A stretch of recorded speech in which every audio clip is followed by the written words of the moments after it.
Hello, my witches and wizards, and welcome back to Rain Night Stories. Tonight, we are not just listening to a tale, we are stepping into a magical journey together. This is not only a story, it's your story, a journey where you are the main character, experiencing life at Hogwarts, the legendary school of witchcraft and wizardry. As you travel with us, you will wander through the mysterious depths of the Forbidden Forest, hear the roar of the crowd during your very first Quidditch match, gaze into the mirror of Erised and discover the deepest desires of your heart.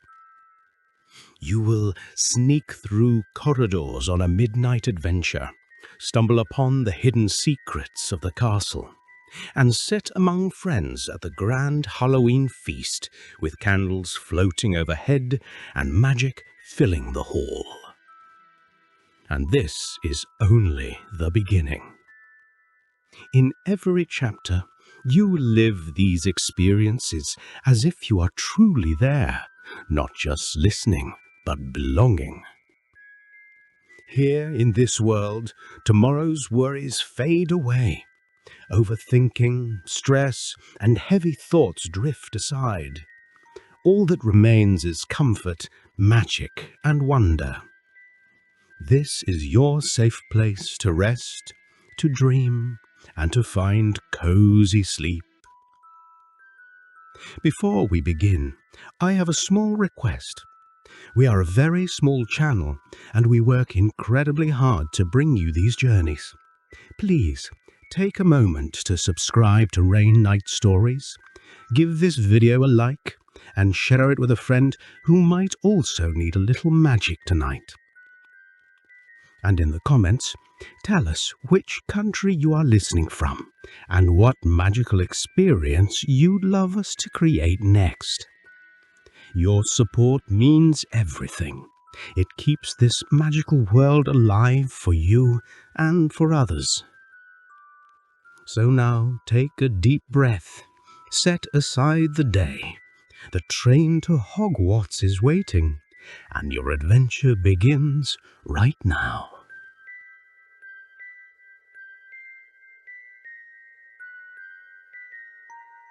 The Hogwarts Express hums softly as it speeds through the countryside, the rhythmic clatter of wheels on tracks blending with the gentle patter of rain.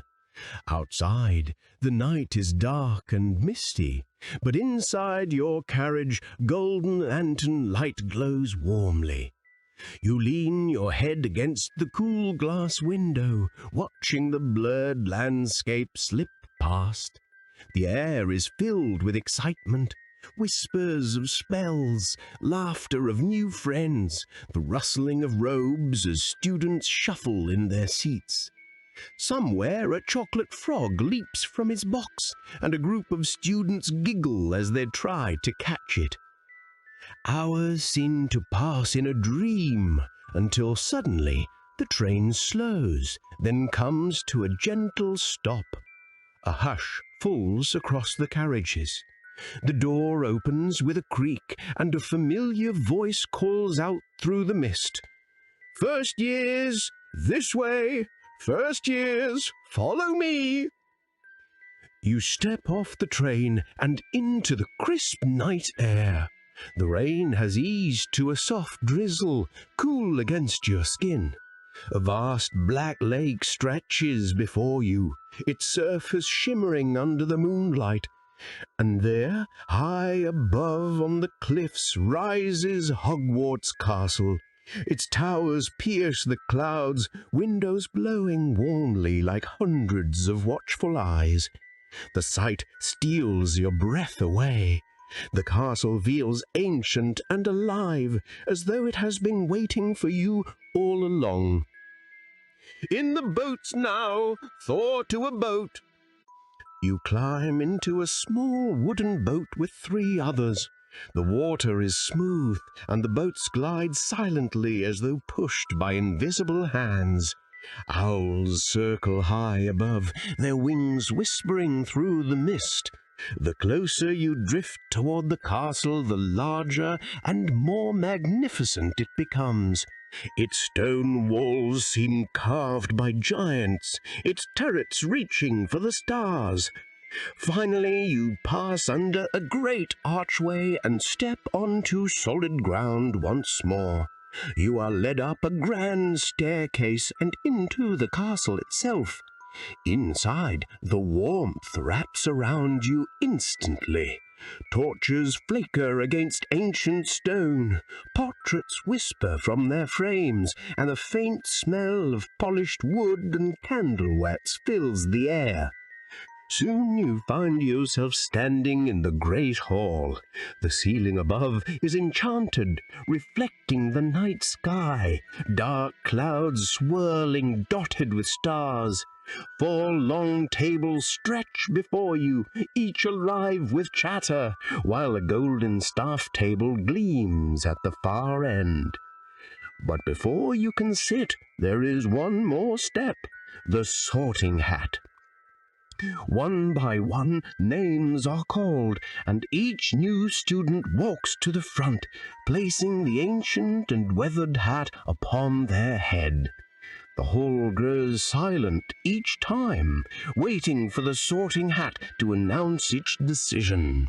Gryffindor, Ravenclaw, Hufflepuff, or Slytherin. Cheers erupt from each table as students find their new homes. At last, your name is called. You step forward, your heart pounding, your palms damp. The sorting hat rests on your head, and suddenly a voice whispers in your ear, curious, thoughtful, as though it can read every secret you've ever held. Ah, another young wizard? Yes, I see courage. Yes, cleverness too. Oh, such a thirst to prove yourself, and a kindness that glows bright. But where shall I place you? You take a slow breath. Whatever house the hat chooses, it feels as though destiny itself is unfolding. After a moment, the sorting hat announces your house, and cheers explode from one of the 4 tables. You are no longer just a visitor. You belong. Later that night, guided by your prefect, you step into your common room. The crackle of a fire greets you, warm and welcoming. Soft chairs and old books surround you, and the sound of rain tapping against the tall windows is steady and soothing. Your bed awaits upstairs, draped in heavy blankets. As you climb under the covers, safe within the walls of Hogwarts, you feel your eyelids grow heavy. The journey has ended, and yet, in truth, it has only just begun.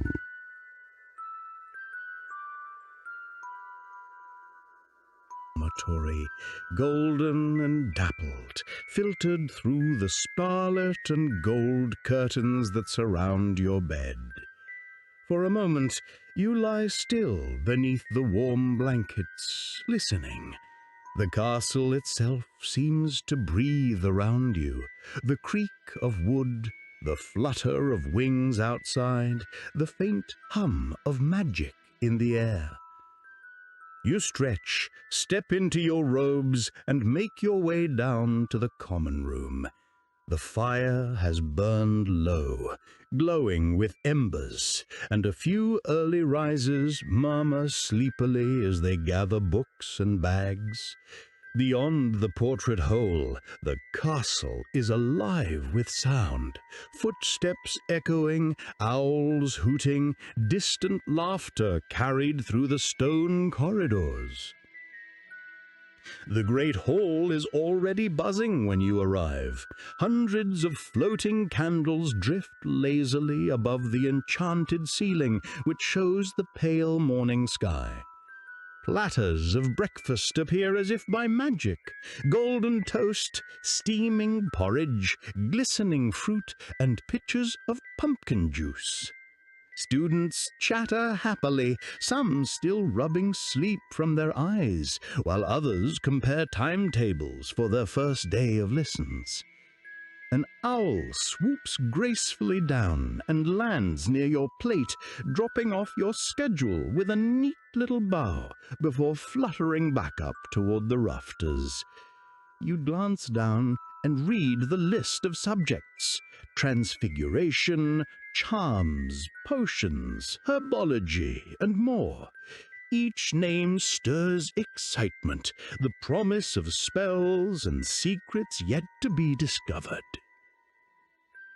After breakfast, your housemates gather together, led through winding staircases and shifting corridors.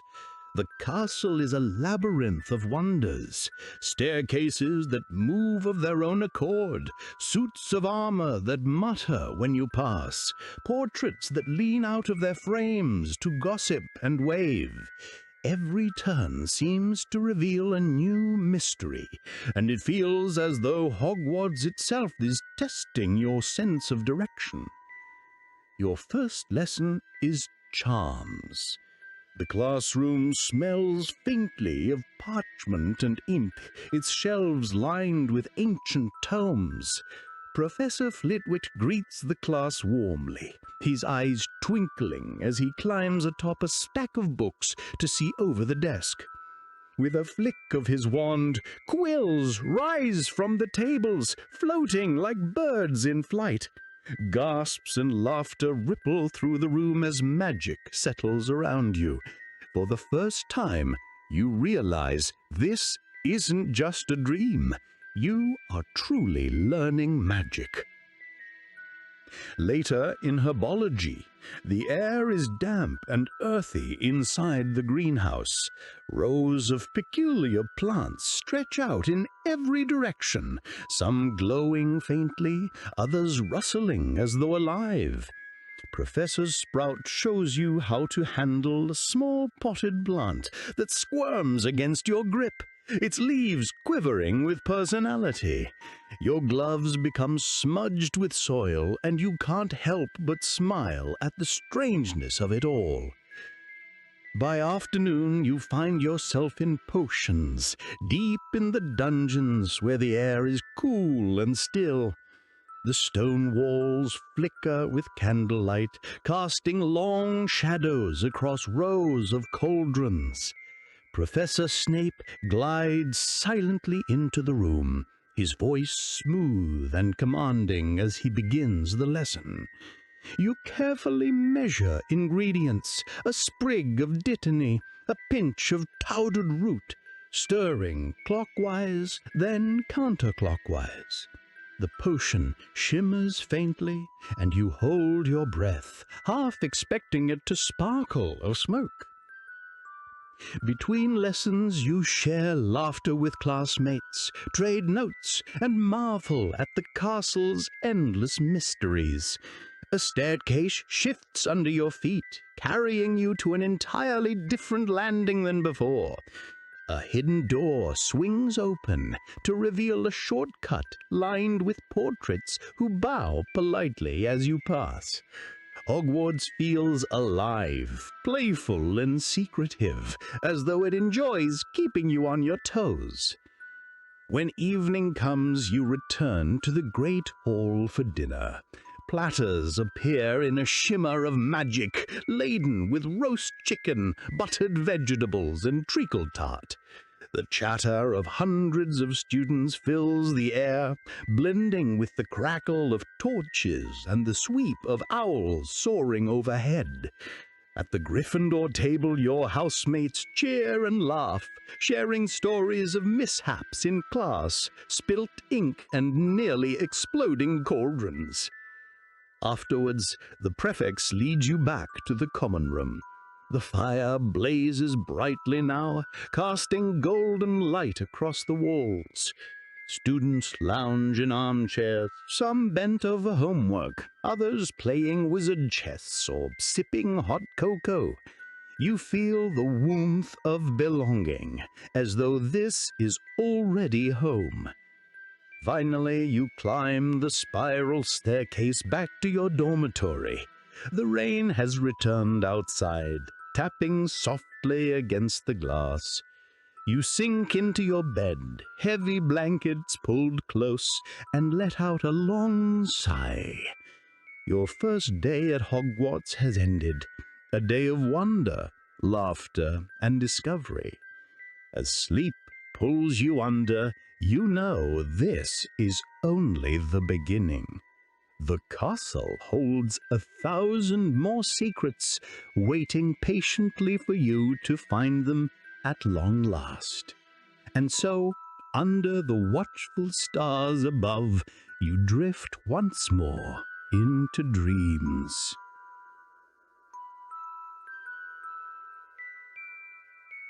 Hogwarts, the golden light of dawn slipping through high windows and spilling across the Gryffindor common room. Students bustle around you, gathering books and scrolls, their voices soft and harried.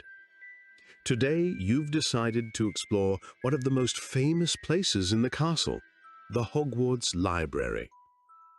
With your bag slung over your shoulder, you follow a group of classmates down long stone corridors. The castle feels quieter this morning, more thoughtful somehow, as though it knows exactly where you're headed. Sunbeams filter through stained glass, casting colored patterns on the floor, while portraits yawn and structure wake in their frames. At last, you reach a pair of tall wooden doors, carved with curling patterns of ivy and runes. As you push them open, a hush falls immediately over the world, the library. Rows upon rows of towering shelves stretch higher than you imagined, disappearing into soft shadows above. Golden candlelight flickers in floating sconces, glowing against polished wood and parchment. The air smells of dust, ink, and the faint sweetness of old magic. Everywhere, students sit hunched over books, quills scratching softly. Some read aloud in whispers, practicing spells. Others leaf carefully through enormous volumes that look older than the castle itself. Somewhere deep in the stacks, a chair scrapes softly against stone. You step inside, your footsteps muffled against the thick rug beneath your shoes. The silence is not empty, it is live, filled with the rustling of turning pages, the soft crackle of candle flames, and something else, something like a whisper. Madame Pince, the librarian, glides past you with sharp eyes, her robes trailing behind her. She casts you a glance, watchful, protective, then disappears between shelves with a stack of books clutched tightly to her chest. You make your way through the aisles. The spines shimmer faintly under candlelight. Titles of charms, magical creatures, potions, and histories that seem to hum with quiet power. One heavy book quivers slightly as you pass, as though it longs to be opened. Another lets out a tiny sigh, its cover puffing with dust. The whispers grow stronger. At first you think it's the echo of students studying, but soon you realize the sound is coming from the shelves themselves. A low, secretive murmur, words too soft to catch, weaving through the air like threads of wind. It seems the books are alive, carrying on conversations when no one is listening. You pause at a corner where the shelves meet in a circle. In the center stands a single reading desk, its surface bathed in golden light from a floating lamp. You rest your hand on the wood, and the whispers swell, like waves rolling closer to shore. Curious, you pull a book at random from the shelf. Its cover is bound in deep blue leather, stamped with silver stars that glimmer faintly when you tilt it. The pages flutter open by themselves, stopping on a passage written in fine, spidery handwriting. The words seem to glow faintly, and as you read them, you feel a tingling at the back of your neck, as though the library itself is listening.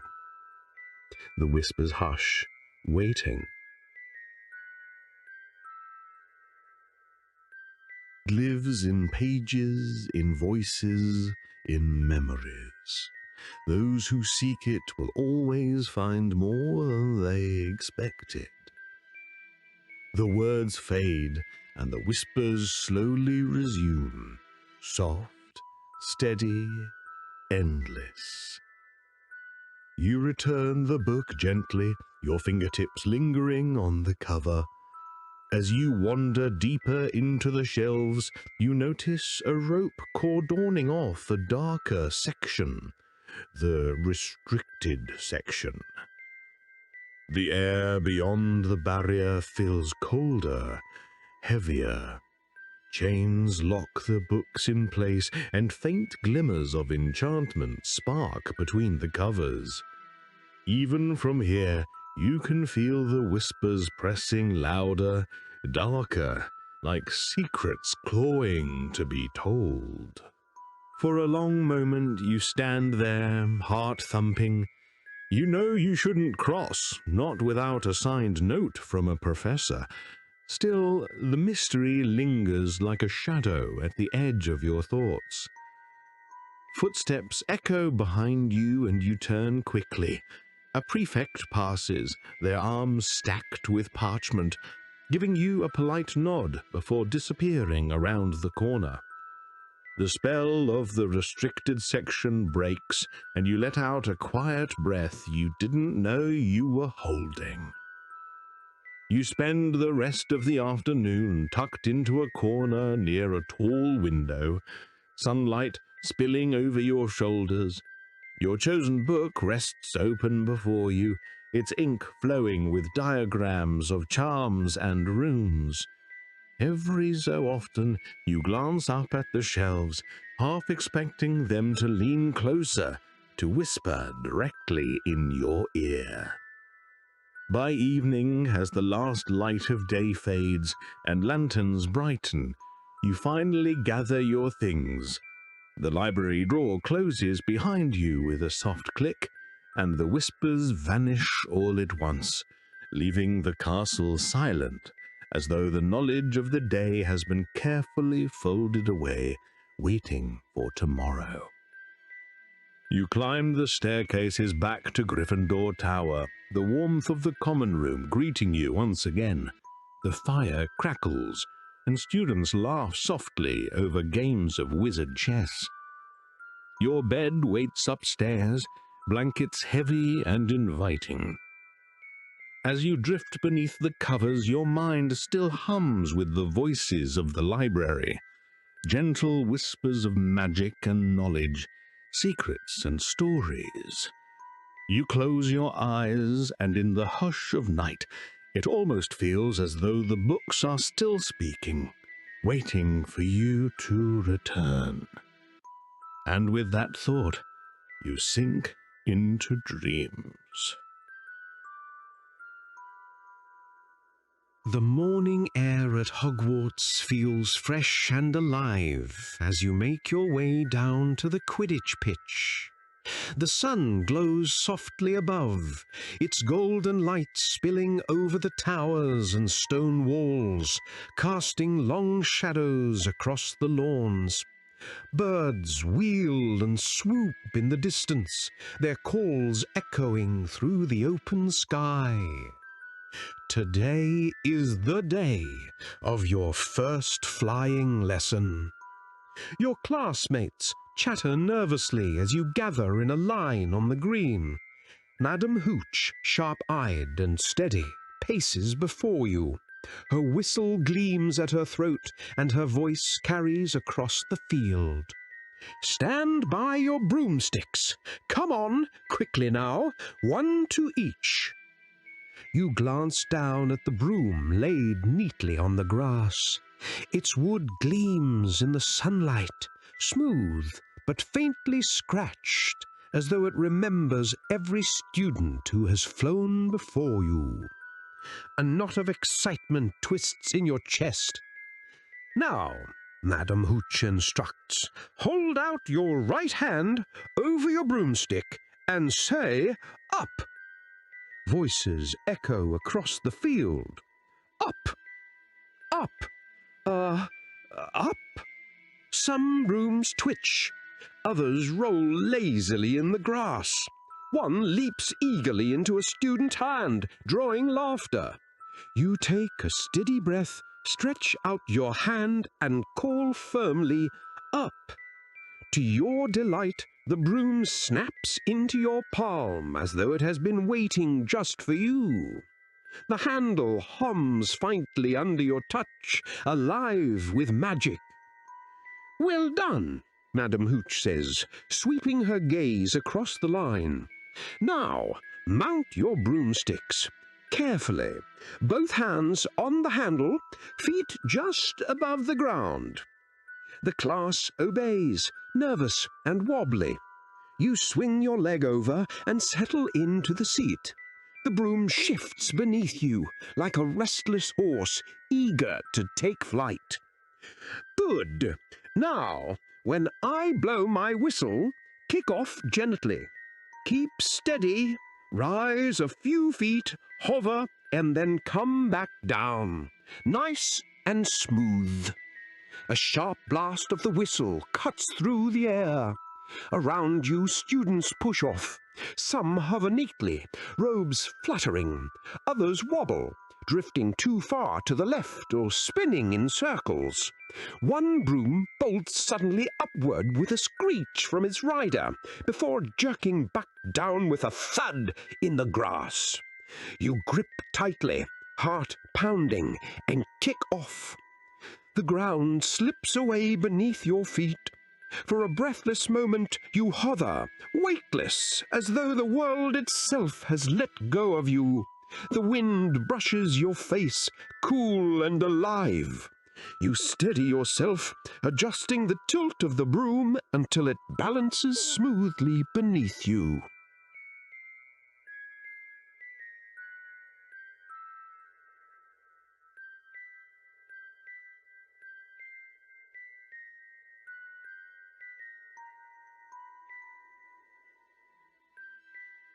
The field spreads out below you, the grass a soft quilt of green. Above, the sky stretches wide and endless. For the first time, you understand the freedom of flight. "Very good," Madam Hooch calls. "Now try a little forward motion. Lean gently. Yes, that's it." You tilt forward and the broom responds instantly. It glides ahead, smooth and graceful. Air rushes past your ears, cool and exhilarating. Laughter bubbles from your chest, carried away on the wind. Around you, classmates experiment, some soaring a little higher, others circling carefully, their nervous cries giving way to cheers of delight. The field becomes alive with movement, brooms swooping low, darting forward, wobbling, spinning, recovering. For a moment, you close your eyes. The sun warms your skin, the breeze runs its fingers through your hair, and you feel completely free. But then, a gasp rings out.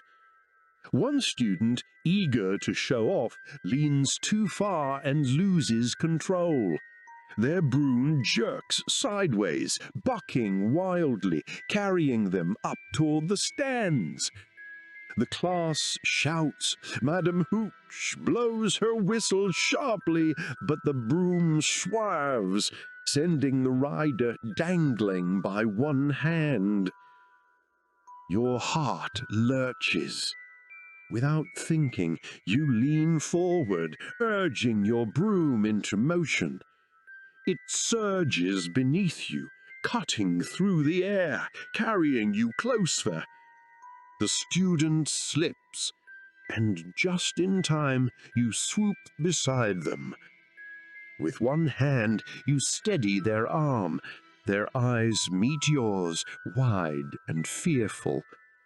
Together you guide the broom back down to the grass, landing in a rough but safe heap. The class erupts with cheers. Madam Hooch strides forward, stern, but with a flicker of approval in her eyes. "Bravery is all well and good," she says, "but next time, caution too." The student you rescued gives you a grateful smile, still pale but safe. As the lesson ends, the brooms settle back onto the grass. Your classmates chatter excitedly, retelling their near falls and wobbles, laughing at themselves. You glance once more at the sky above. For a brief time you were part of it, light, fast, free. That feeling lingers as you walk back toward the castle, the sun now sinking lower, painting the stone walls gold. Inside, the warmth of Hogwarts greets you once more.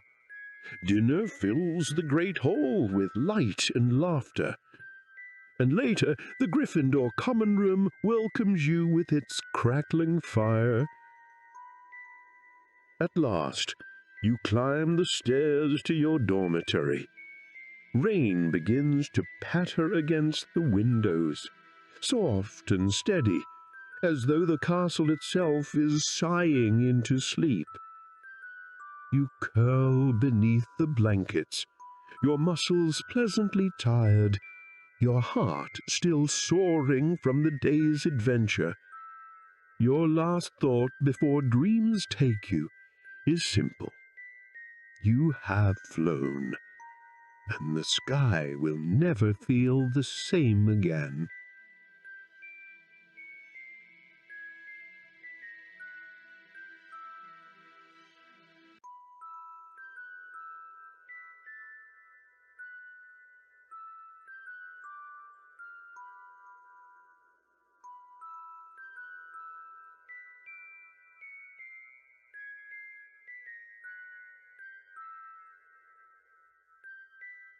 Night falls gently over Hogwarts. Outside the windows, the rain has slowed to a mist, silvered by moonlight. Inside Gryffindor Tower, the fire burns low, and most of your housemates are tucked in bed, their soft breathing filling the dormitory. But the castle never truly sleeps. You lie awake beneath the heavy blankets, listening. Somewhere in the distance a clock chimes the hour. The embers in the fireplace pop faintly, and from beyond the walls comes the faint groan of shifting stone, as though the castle itself is stretching in its slumber.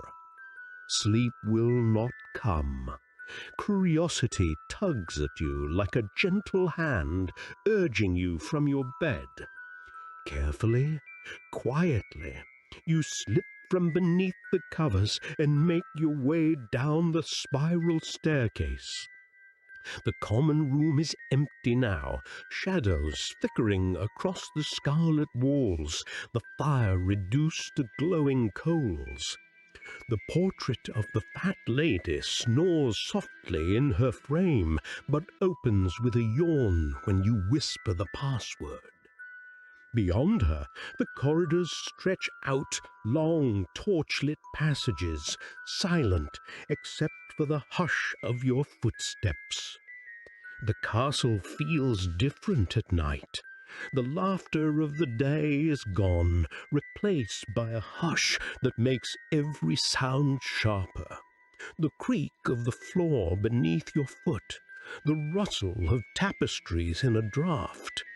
The air is cooler, carrying the faint scent of wax and stone. You wander carefully, tracing your hand along the wall as staircases loom ahead. One of them shifts suddenly, groaning as it swings sideways, carrying you to a landing you don't remember seeing before. A row of portraits line the wall. Some are fast asleep, snoring loudly. Others blink awake as you pass. "Out rather late, aren't we?" mutters a gentleman in a feathered hat, peering down his nose. A lady in her ruffled gown hushes him. Don't frighten the poor child. The castle has its own way of leading those who need it. Their painted eyes follow you as you continue down the corridor. At the far end, a tall window looks out over the grounds. You pause, gazing through the glass. The lake glimmers faintly under the moon, still and endless, while the forbidden forest looms dark and mysterious at its edge. The sight makes your heart race, beautiful and a little frightening all at once. A sudden sound breaks the quiet, the soft pad of paws. You turn. At the end of the hall, golden eyes gleam in the torchlight. Mrs. Norris. The caretaker's Pat slinks forward, tail twitching, her gaze sharp and unblinking. You freeze, knowing that where Mrs. Norris prowls, Fuchs is never far behind. Your heart pounds. You glance around desperately, searching for escape. Just as Mrs. Norris opens her mouth to yowl, you notice a tapestry hanging crookedly against the wall. Without thinking, you tug it aside. Behind it, a narrow passage yawns open, spiraling downward into shadow.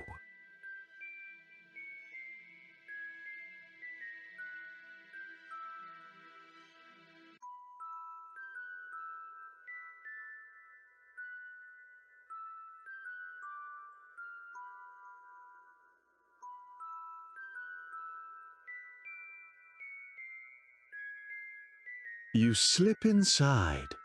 The tapestry falls closed, muffling the outside world.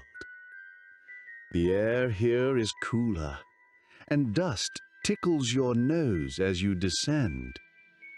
The stairs twist tightly, leading to a small stone corridor lit only by the faint shimmer of enchanted torches. You follow it slowly, hand brushing the wall.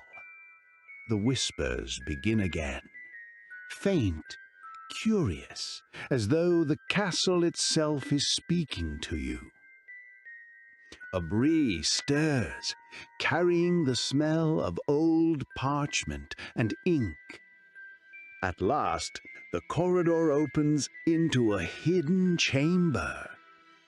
It is small and round, with shelves carved directly into the stone walls.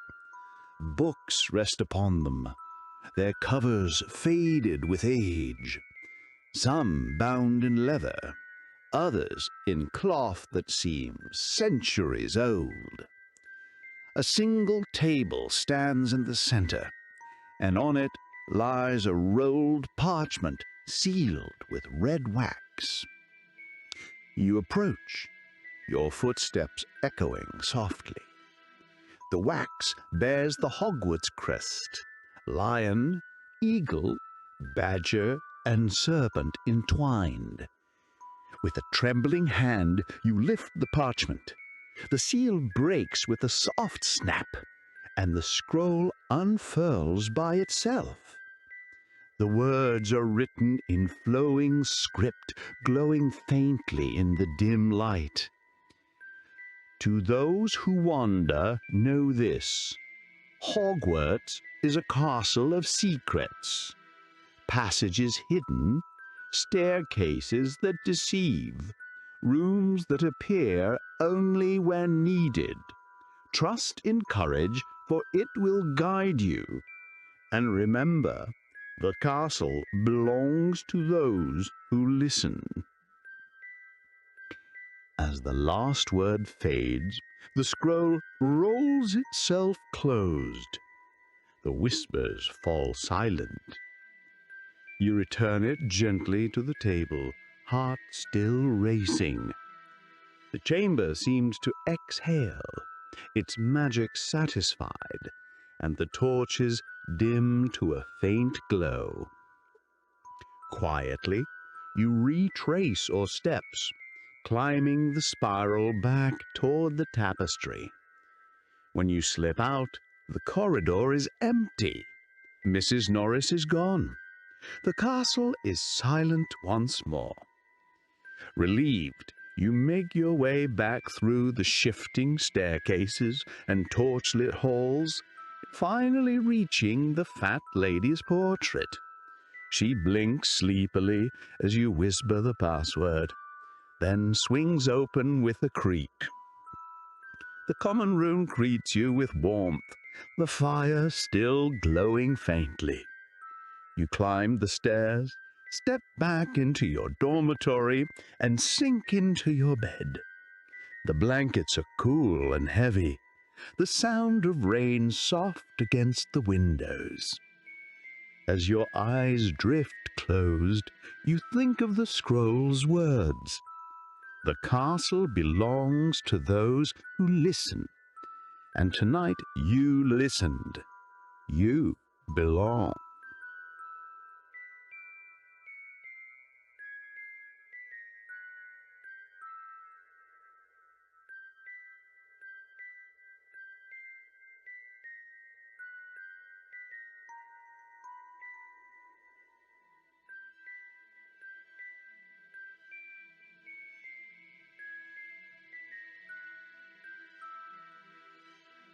Morning breaks bright and golden over Hogwarts. For the first time since you arrived, the sky is clear. No mist, no rain, just the shining sun, casting light across the turrets and towers. You awaken to the sound of footsteps and chatter. Your doormates are already bustling with excitement. Today is no ordinary day. Today is Quidditch. The air seems charged, as if the castle itself knows what's coming. By breakfast, the Great Hall is buzzing with noise. Flags ripple above each house table, shimmering in their colors: scarlet and gold, green and silver, blue and bronze, and yellow and black. Everyone talks at once, their voices rising and falling like the waves of the lake. You eat little, too nervous, too eager. Soon enough, you're swept along with the crowd, out of the hall, down stone steps, and across the grounds. The Quidditch pitch towers ahead, tall wooden stands circling a vast oval field, ringed at each end by 3 golden hoops.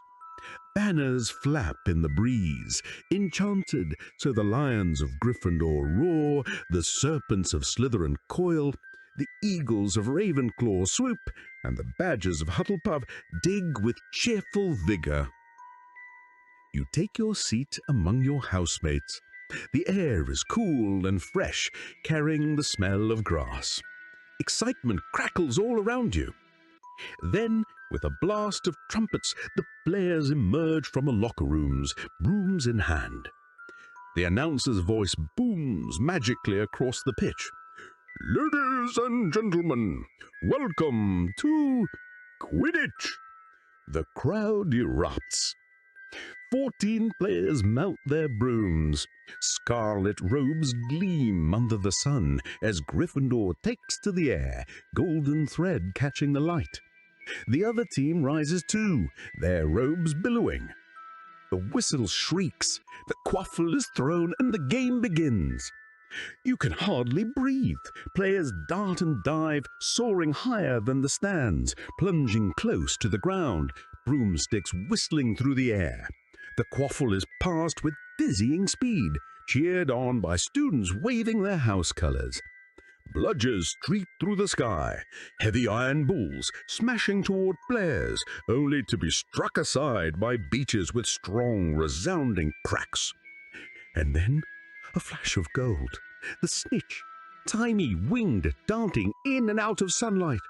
The seeker gives chase, leaning low over the broom, hair whipping behind in the wind. The crowd gasps, following every twist and turn, every sudden dive. Your heart races as the game grows faster, wilder. The sound of the crowd is a roar. Your housemates are on their feet, voices hoarse from cheering. It feels as though the very air hums with magic and speed. At last, with one final dive, the seeker's hand closes around the glimmering snitch. The whistle blows and the game is over. Cheers erupt, banners wave wildly, and the stands tremble with stamping feet. Your house has won! Joy floods through you as you cheer with the others. The players descend to the pitch, flushed and grinning, lifting the seeker high into the air. The golden snitch gleams in the sunlight, proof of victory. Even after the game ends, the excitement lingers. As you file back into the castle with the others, the air feels alive, filled with laughter and chatter. But by evening, the energy fades into a comfortable drowsiness. Dinner is a feast, roast potatoes, steaming pies, and cakes topped with whipped cream. But your eyes are heavy, your body pleasantly tired. When at last you return to Gryffindor Tower, the firelight flickers gently across the common room. You sink into a soft chair by the hearth, listening to the murmur of voices and the crackle of flames. The warmth seeps into you as easing every muscle, calming the racing memory of the match. Later, in your bed, you curl beneath the blankets. Outside the window, the night is calm once more, the sky sprinkled with stars. You close your eyes, the image of the golden snitch still glowing in your mind, wings fluttering like a heartbeat. Sleep comes swiftly, carrying you into dreams of flight, swift, fearless, and free.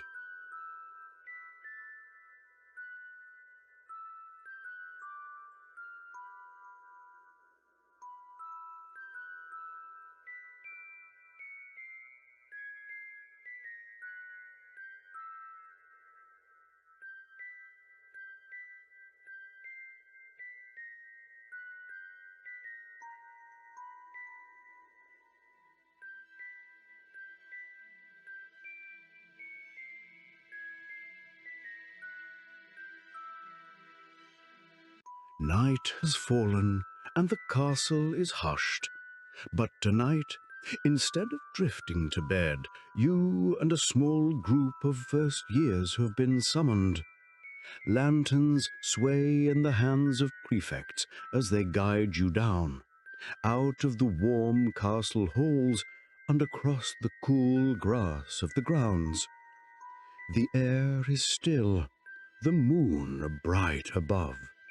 Ahead, the edge of the forbidden forest looms, ancient, vast, and shadowed. Its trees rise like giants, their branches tangled together, their trunks wider than the walls of a room. The sight makes your stomach flutter. Waiting at the edge of the forest is Hagrid, the keeper of keys and grounds. His lantern casts a golden glow across his beard and worn smile. "Come on, then. Don't be afraid. Long as you stay close, the forest won't do you no harm." And so, with Hagrid leading the way, you step into the forest. The moment you cross beneath the trees, the air changes. It is cooler here, damp and rich with the smell of moss and earth. Leaves whisper overhead, though no breeze stirs them. Lantern light flickers against twisted roots, against bark furrowed deep as wrinkles.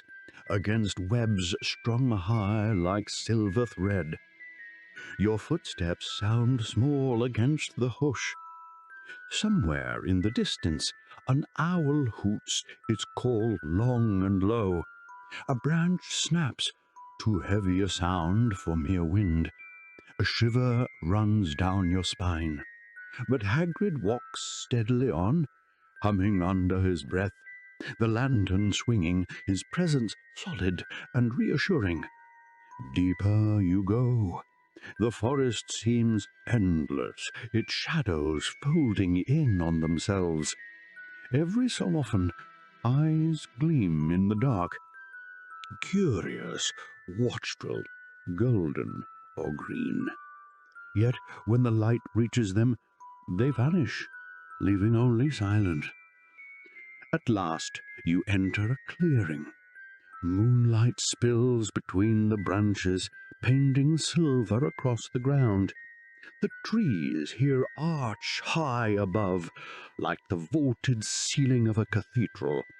The air glows faintly, shimmering with something unseen. Then you notice them. Creatures move just beyond the circle of light. Tall, graceful shapes with manes like starlight. Unicorns. Their coats gleam white as snow, their hooves silent as they step across the grass. A foal lingers near its mother, curious eyes fixed on you. Your breath catches. Time seems to hold still. Even Hagrid lowers his voice. Beautiful, aren't they? Pure magic they are. Don't you worry. They'll not harm a soul. For a moment, the forest feels alive in a different way. Not frightening, but full of wonder. The unicorns bow their heads to sip from a pool of water, its surface glimmering like glass. The clearing is quiet, but for the soft ripple of water and the faint rustle of leaves. Then, just as swiftly as they appeared, the unicorns vanish back into the trees. The clearing feels dimmer without them, though the memory of their glow lingers in your chest like a light. Hagrid turns to you all. Right then, that's enough adventure for one night. Best get you back before the professors come looking. And so you return, following the lantern's glow out of the forest. The shadows close behind you, but the fear has ebbed. In its place is awe, a secret you will carry forever.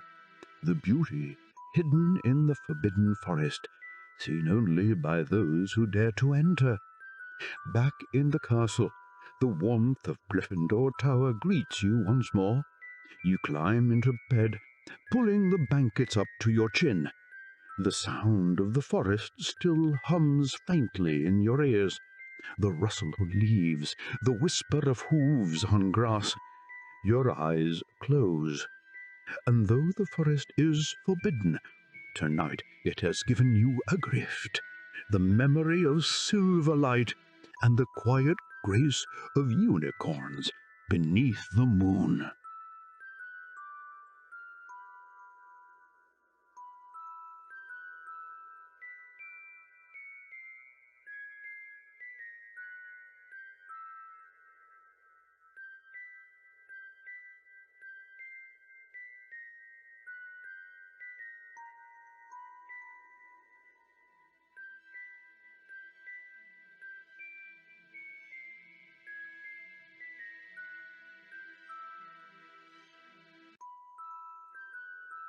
The castle is silent. The fires in the great hall are long extinguished, the corridors empty, the portraits slumbering in their frames. But in Gryffindor Tower, not everyone is asleep. You lie in your four-poster bed, listening to the soft snores of your dorm mates, when a whisper breaks the quiet. Psst! You awake. You roll over to see a friend peeking at you through the curtains with a mischievous grin on their face. In their hand is a candle stub, flame flickering. Come on, let's have a look around, just for a little while. Curiosity stirs, stronger than sleep. Carefully you slip from your bed, tug on your robes, and together you tiptoe down the spiral staircase. The common room is dim, lit only by the embers of the fire. The fat lady yawns as you whisper the password, then swings her portrait open with a reluctant sigh. The corridor beyond is cool, the air smelling faintly of stone and wax. You suppress a giggle as your footsteps echo off the floor. Every sound feels louder at night. The groan of old wood, the distant drip of water, even your own breath. "Where should we go?" your friend whispers. You both think for a moment. Then, with a conspiratorial glance, you start toward the moving staircases. The castle is a labyrinth. Corridors twist and turn. Staircases shift with a groan of stone, and shadows stretch long across the walls. But wandering here feels thrilling, as though the castle itself is daring you to uncover its secrets. At one landing, you pass a portrait of a knight in gleaming armor. He stirs, blinking awake. "Out for a midnight quest, are you?" he asked in a booming whisper, raising his sword. "Shh," hisses your friend, and you both stifle laughter as the knight chuckles and falls back asleep. The stair beneath your feet lurches suddenly, swinging you toward an unfamiliar passage. At its end hangs a tapestry of trolls in ballet tutus mid-spin. You glance behind it on a whim and discover a narrow, hidden passage. Shall we? The passage is dusty and steep, winding downward. Your candlelight throws long shadows on the stone. At the end, you stumble into a vast, forgotten chamber filled with old furniture stacked high, broken desks, cracked mirrors, piles of chairs reaching near to the ceiling. The place smells of wood polish and dust, and also something magical. A cracked wardrobe door swings open, and for a moment you think something is inside. But when you look closer, it is only your reflection, tired eyes, tousled hair, and the faintest trace of wonder. You two laugh softly, exploring the chamber like archaeologists uncovering treasure. Your friend balances on a chair, arms outstretched. You find a tarnished candlestick that sparks faintly when touched. The room seems endless, every corner hiding something strange and curious. But just as you're about to peek into an old trunk, a sound freezes you. Footsteps, steady, measured, growing closer. You snuff the candle in a hurry, heart pounding. In the dark, you clutch your friend's hand. The footsteps echo through the passage, then pause, a low grumbling cough. Filch! You hold your breath, daring not to move. The caretaker mutters to himself, his cat's claws clicking across the floor. The sound lingers, then slowly fades away, swallowed by distance. Only when silence returns do you let out a shaky laugh. That was close. Deciding not to test your luck further, you both retrace your steps, climb the hidden passage, and slip back into the corridor. The staircases seemed kinder now, carrying you swiftly toward Gryffindor Tower as though the castle itself approves of your adventure. The fat lady opens her portrait without complaint, though she gives a knowing smile. Back in before dawn. Wise choice, my dears. At last, you creep into your dormitory and tumble into bed. Your muscles ache with laughter and nerves, your eyelids heavy. The blankets are cool and soft, the room warm, with the sound of gentle snores. As you drift off, you think of the hidden chamber, of old furniture piled high and shadows that seemed alive. Hogwarts is full of mysteries, but tonight, one of them belongs to you. Sleep takes you swiftly, carrying you into dreams of secret doors and adventures that wait just beyond the candlelight.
It begins as another ordinary evening at Hogwarts. The castle is quiet after dinner, its torches burning low. You stroll slowly through the corridors, the day's lessons swirling in your mind. Incantations, charms, the soft rustle of parchment, and the smell of ink. But tonight, something feels different. Perhaps it's the way the staircases keep carrying you to unexpected landings.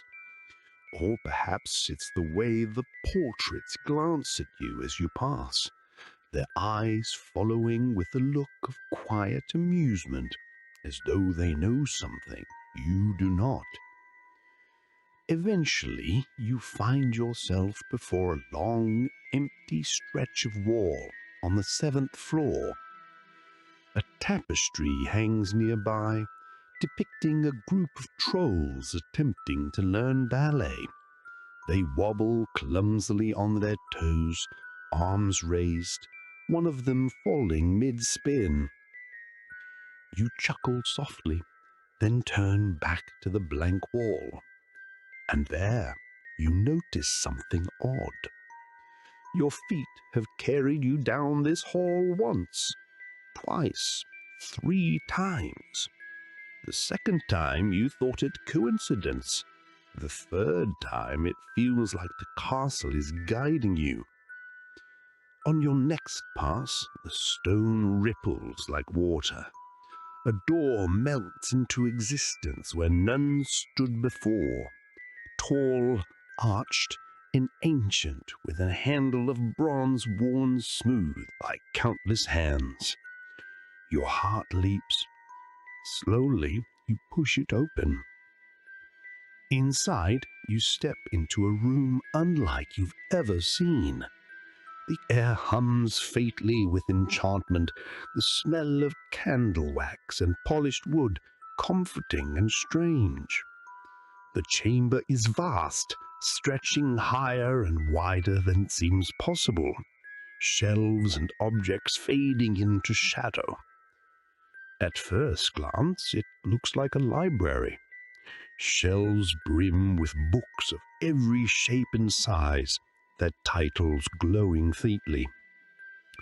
But as you move further, it shifts. A fireplace roars to life, filling the space with warmth. A table appears with steaming mugs of cocoa, their chocolatey scent drifting upward. A soft chair beckons near the fire, piled with blankets that look impossibly soft. The room seems alive, changing to fit your thoughts, your needs, your unspoken wishes. You wander deeper, marveling. In one corner stands a practice dummy, quietly waiting for spells to be cast. In another, a cabinet opens to reveal stacks of parchment and quills for writing. A wardrobe glimmers, filled with cloaks lined in fur. A harp strums itself, its golden strings plucking a lullaby that settles over your shoulders like a blanket. Your footsteps echo softly as you explore. Every time you think of something, comfort, knowledge, even just a moment of peace, the room provides it. A cushion appears when you long to sit. A lantern blooms when you want more light. A stack of old novels tumbles onto a low table when you think of stories. It is as though the room listens. At last, you sink into the armchair by the fire. The cocoa is warm in your hands, the blanket heavy across your lap. The flames crackle and dance, shadows swaying gently across the stone walls. You sip slowly, and the world outside seems to fade. Hours could pass here. Perhaps they already have. Time feels different in this place, softer, slower, as though the room itself wishes to cradle you in quiet. But eventually you know you must leave. The fire flickers lower, the heart song grows faint, and the room seems to whisper farewell. You rise, setting the mug aside. The blanket folds itself neatly, vanishing into the chair. The door reappears behind you, glowing faintly. With one last look at the magical chamber, you step out. The door shuts with a quiet click, and when you glance back, the wall is once more black. You return to Gryffindor Tower, your heart calm, your mind alight with wonder. Curling beneath your blankets, you close your eyes, the memory of the room still warm around you. A room that appears only when you need it most. And tonight, it gave you exactly what you needed. Comfort, peace, and the knowledge that Hogwarts is always listening.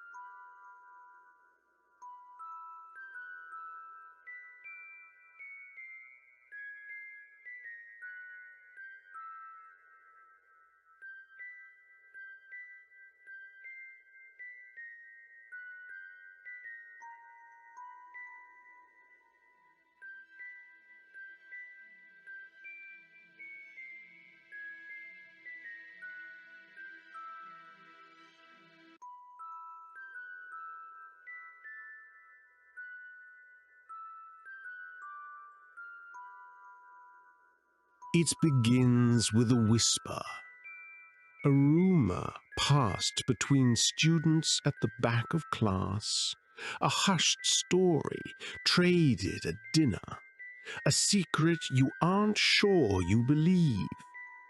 Somewhere in the castle, they say, there is a mirror unlike any other, Not an ordinary mirror that shows your reflection, but one that reveals your heart's deepest desire. You don't mean to look for it, but the castle seems to guide you anyway.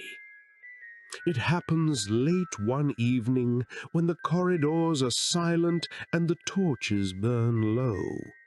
You wander through empty halls, your footsteps hushed by worn carpets. The portraits slumber in their frames, some snoring loudly, others mumbling dreams. The staircases creak faintly as you pass, shifting in slow, lazy arcs. Then you find yourself in a corridor you'd never remembered, long, narrow, and quiet as breath. At the end stands a door you've never seen before, half hidden behind a suit of armor.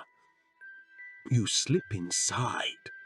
The room is empty but for one single object: the mirror.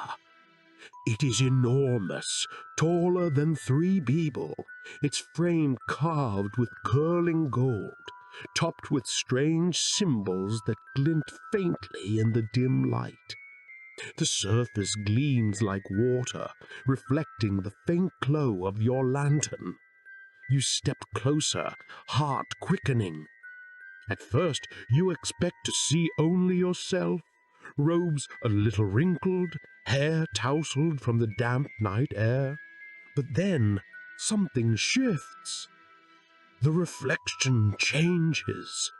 There, behind your own image, appear people, faces, moments that cannot be real. Figures you long for, dreams you've carried quietly, hopes that feel both near and impossibly far. They smile at you, warm and gentle, their presence filling you with a strange ache and an even stranger joy. You press your hand to the glass. It feels cool, solid, and yet the images remain. Not ghosts, not shadows, but something deeper, as if the mirror has reached into your heart and pulled forth its most secret wish. For a while, you cannot move. You simply stand gazing, your chest rising and falling with quiet wonder. Behind you, the castle whispers faintly, the groan of wood, the crackle of torchlight. But here, in this small chamber, it feels as though time has paused, holding you in a spell. Finally, with effort, you step back. The images fade, leaving only your reflection once more. Your lantern flickers the glass, and you see yourself clearly again. Small, tired, curious, but braver somehow for having looked. The mirror waits silently, but you know it cannot follow you. Its magic belongs here, in this secret room hidden from the world. With a last glance, half sorrow, half comfort, you turn away. The door closes softly behind you, and when you look back, the corridor is empty, silent as though the mirror was never there. You find your way to Gryffindor Tower, the warmth of the fire welcoming you home. The beds are quiet, the curtains drawn, the world of dreams already claimed by your housemates. You climb beneath your blankets, heart heavy and full all at once. The images still linger in your mind, glowing faintly like embers. The castle seems to sigh round you, its stone walls settling into silence. Your eyelids grow heavy, and as sleep takes you, the mirror of memory fades, not gone, but resting quietly like a secret tucked safely in your heart.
The day begins like any other at Hogwarts, but you can sense something different in the air.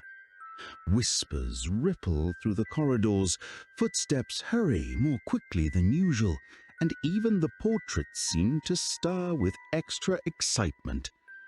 Halloween has arrived, and the castle is preparing for a feast unlike any other. Classes pass more slowly than ever. Even Professor McGonagall seems distracted, her chalk squeaking a little faster across the blackboard, as though she too has somewhere else to be.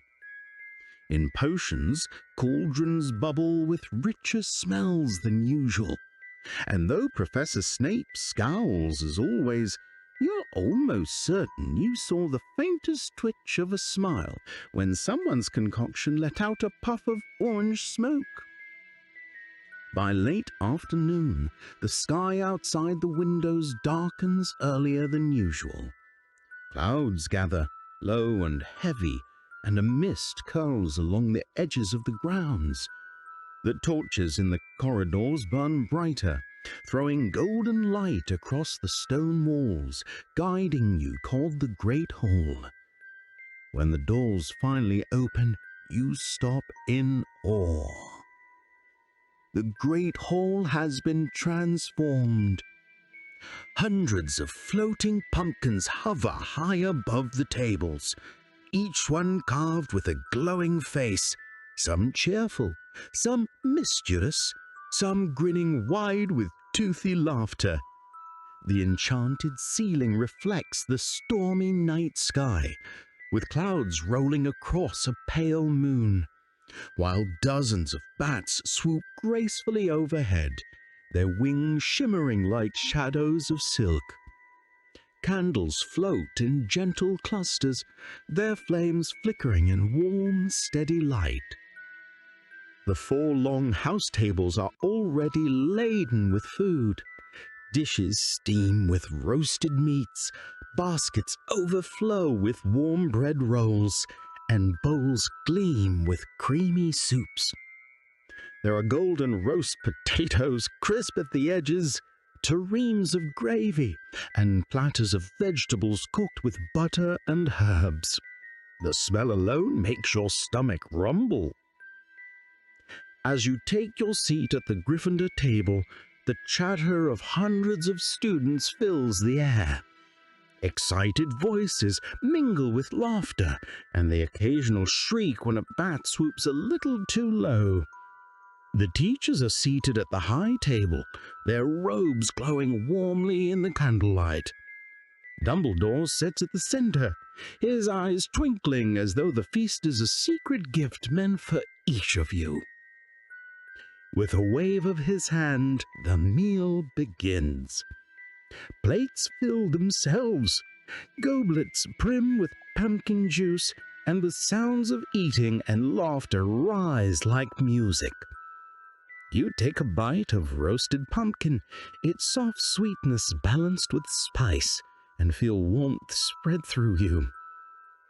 Around you, your friends chatter about the decorations, about who carved the funniest pumpkin face, about rumors of ghosts planning something special. And indeed, they do. Partway through the feast, the doors creak open, and the ghosts of Hogwarts glide in, their forms glowing faintly silver.